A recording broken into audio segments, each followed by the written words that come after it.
Hello, welcome to this week's How's the Market, Pensacola. Well, the government may shut down. Facebook did close. We're going to default on our loans. Everything is chaotic. Wah! Good. Feel better? Now we got that out of our system.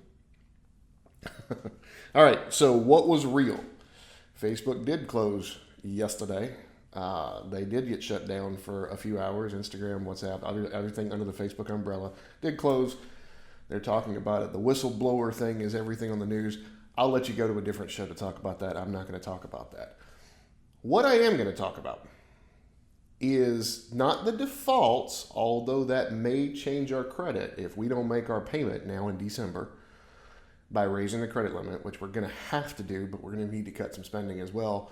And again, I've said it before, I'm going to say it 1,000 times. I'm not going to turn this into a political show. I'm just not. I have my views, I'm not going to do it.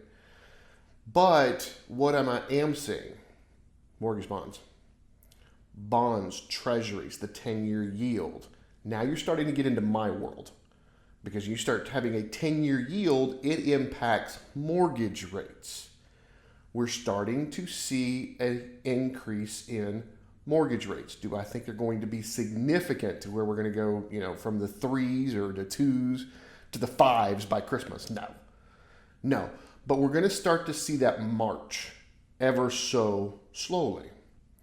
Why do I say that? Because there is a difference in price and payment. When I talk to buyers these days, they say, hey, look, I want my payment to be X. All right, when we sit down and figure out what we want done, we want the payment to be X. And we work backwards for a price there based on the mortgage rates there. If your payment needs to be the same, but the mortgage rates are 1 point higher, that means you can afford less of a house. Do I think that will impact the appreciation we're seeing right now? No, but if you've watched the show any time, you know that I've been saying, I don't think we're going to get these double-digit appreciations every year. I think it's going to slow. Do I think it's going to go to depreciation? Not a bit. There's nothing that points to us going into depreciation the next 5 years here along the Gulf Coast. I don't see any economic data that points to that. But do I think it's going to get back down to the 3, 4, 5% appreciation a year? Yeah, which I'm fine with. Yes, I owned a lot of real estate nearing the double-digit returns. Cool, great. But that appreciation, that type of appreciation is going to price too many people out of the market. We can't do it. Now the other side of the equation, that's mortgages, are starting ever so slightly to increase. So pay attention to that on both sides of the table. That's a good reason why a buyer here in the fourth quarter may want to look at getting something instead of waiting a year. Because if rates are higher in 6 months, you can afford less. So you may want to do that. Sellers, pay attention here in the fourth quarter. I always get asked the question over the holidays, which frankly here in the Panhandle, we call the entire fourth quarter the holidays. But anyways, during the holidays, is it a good time to list? Yeah, you're going to have less inventory traditionally. We've already got low. But the people that are out looking are serious. The buyers are serious. Now, I know there's some people who say, I don't want to move until Christmas, after New Year's. Okay, let's have that conversation. I talked with 3 people last week that saying, let's put it on, maybe the week before Christmas, move into the new year. And that's fine because we're not going to accept a contract to move out until after the new year. But they're a little hesitant to put it on right now because, well, with inventory and these are good houses, they do want to spend Thanksgiving and Christmas in their property. And that's fine. Those are conversations we need to have outside of all the financial conversations we need to have. So pay attention to that. Get all this noise that we're hearing out of your head. If you look, I've heard the term recession come around. And if you watched me last year or if you heard me talk with the last crash, if you look at the last 5 recessions we went through, 4 of them real estate has went up. 4 of the last 5, real estate has went up.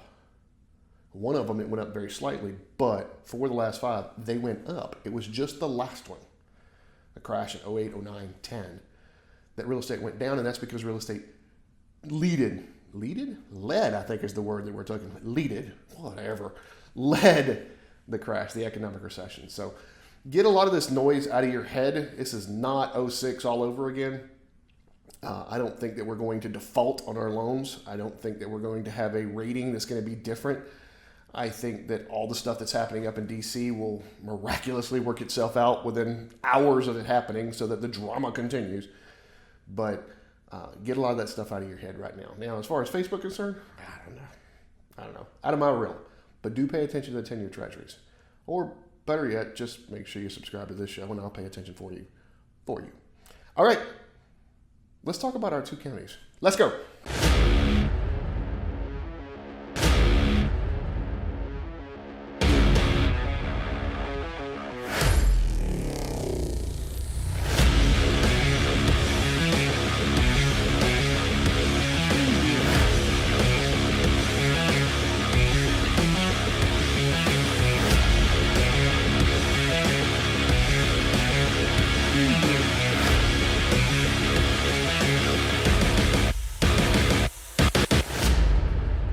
All right, if you've never seen the show, you don't know that I always start with this slide right here. It says if we have between 6 and 7 months worth of inventory, we have what's called a neutral market. Greater than 7 months considered a buyers, less than 6 months considered a sellers.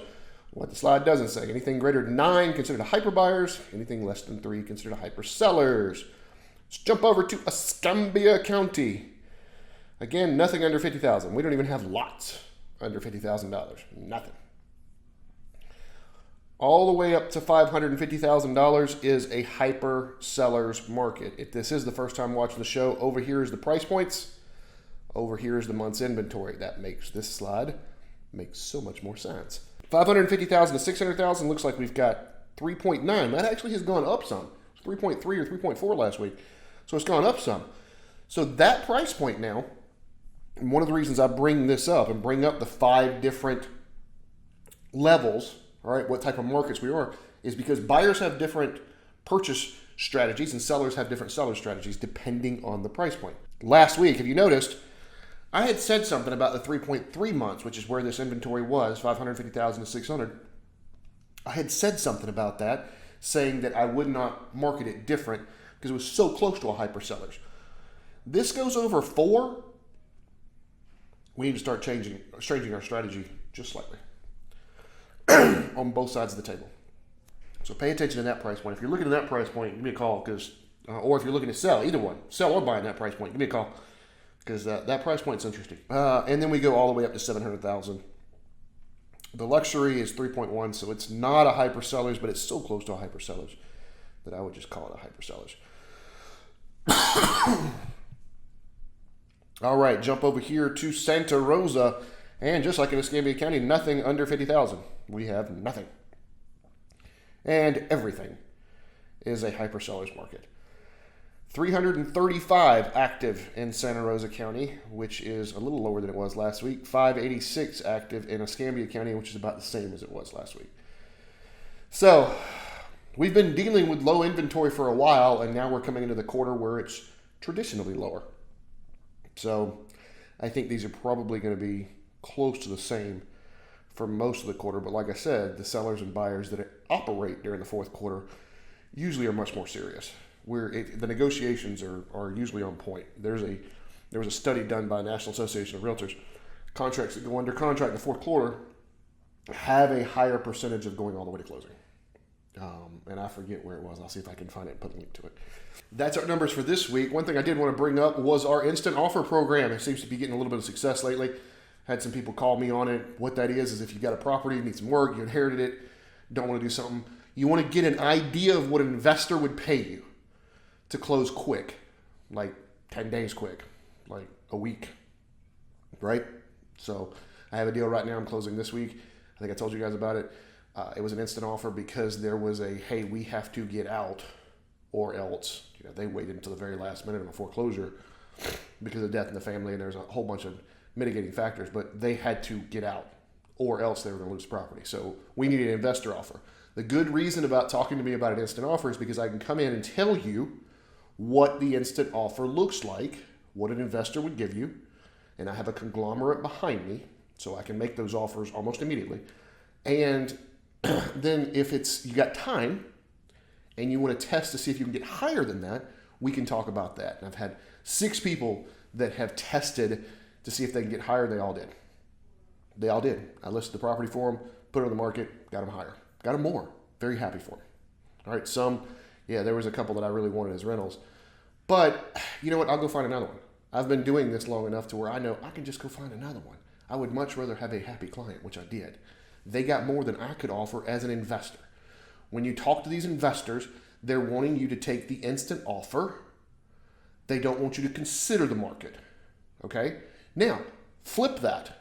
You go call a realtor that's not an investor. They're wanting you to put it on the market and not even consider the instant offer. And sometimes that doesn't work.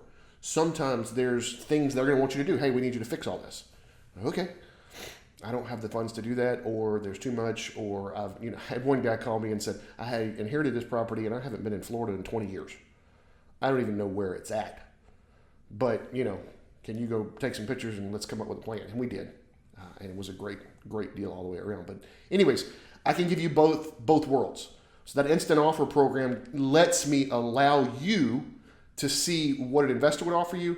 And then if we've got time, what the market will offer you. If they offer more, great. If not, then we take the investor. If we don't have time, we usually wind up taking the investor offer, just like we would anything else. But there is no sense, and I'm going to make this very, very clear. 90+% of the time, there is no sense that anyone in our area that has owned a property for more than about 2 years should be talking to a bank about a foreclosure or a deed in lieu of a foreclosure. You come out of forbearance, somebody's talking about a deed in lieu of foreclosure, call me. I'm not an attorney. I don't play one on TV, but I can talk to you through that. The equity that people have right now, there is really no reason some of these foreclosures are happening. They just should not be happening. So if that situation even pops up, give me a call. Let's chat. And we'll kind of go from there. But anyways, it's October. Starting to feel a little cooler too. I wish this rain would go away. All right, I'm going to shut up talking now. Thanks for watching. Have a great week. I'm a man on a mission. My mission is to help people break through all the noise out there and Don't need no permission. I want to help you get to actual truth. Don't you just want the truth?